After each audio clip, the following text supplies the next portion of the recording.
काल छाननीच्या वेळी लक्षात आलं की मी अधिकृत उमेदवार म्हणून बहुजन विकास आघाडीमध्ये माझं नाव नाही आहे.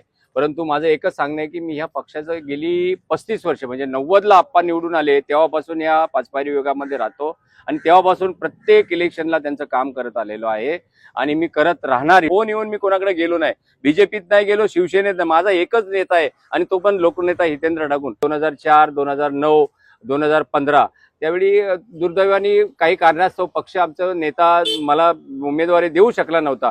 परंतु ह्यावेळी मला आशा होती की मला उमेदवारी मिळेल. वैष्णवनगर पासून, पाचपायरी पासून, जीएम पासून, येशूबाई कंपाऊंड, साई हेरिटेज, गरिबांचा राजा, महेश पाटलांचं जे कार्यालय आहे तिथपासूनची माझी कामत पार्क असू द्या, रामू कंपाऊंड असू द्या, विजयनगर असू द्या, कोकणनगर असू द्या, परांजपे कॉलनी असू द्या, माझ्या समोरचे ओम शांती नगर, ही सगळी लोक जवळजवळ मला ह्या प्रभागामध्ये लोकसंख्या आता 60,000 असेल आणि मतदार 29,615 आहेत.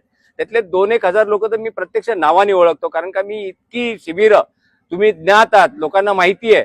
मी इतकी शिबिर लोक आणि प्रत्येक भागामध्ये सांस्कृतिक धार्मिक कार्यक्रम करत राहिलेलो आहे, सगळ्या लोकांबरोबर राहिलेलो आहे, तसंच राजकीय काम सुद्धा केलं. आजपर्यंत जे बघत आलो वसई विरार शहर महानगरपालिकेमध्ये बहुजन विकास आघाडी या एकाच पक्षाच्या बॅनर खाली, एकाच नेत्याच्या बॅनर खाली आणि एकाच माणसासाठी, ज्या माणसाने आपलं आयुष्य जिजवलं त्या माणसावर जर अन्याय होत असेल तर माझी संपूर्ण वसई विरारकरांना एक कळकळीची विनंती आहे की प्रभाग क्रमांक 3 मधून एकतर लोकनेत्यांनी त्यावर लक्ष द्यावं, एकतर जे उमेदवार आहेत सोबत त्यांनी एक माघार घेण्यासाठी त्यांनी स्वतः माघार घ्यावी की आपला कुठला तरी एक उमदा माणूस, आपला होणारा आपला मित्र, ज्यांनी कोणासाठी त्याग केला, काय केला, कसा केला हे आपण कार्यकर्त्यांनी जवळून बघितले.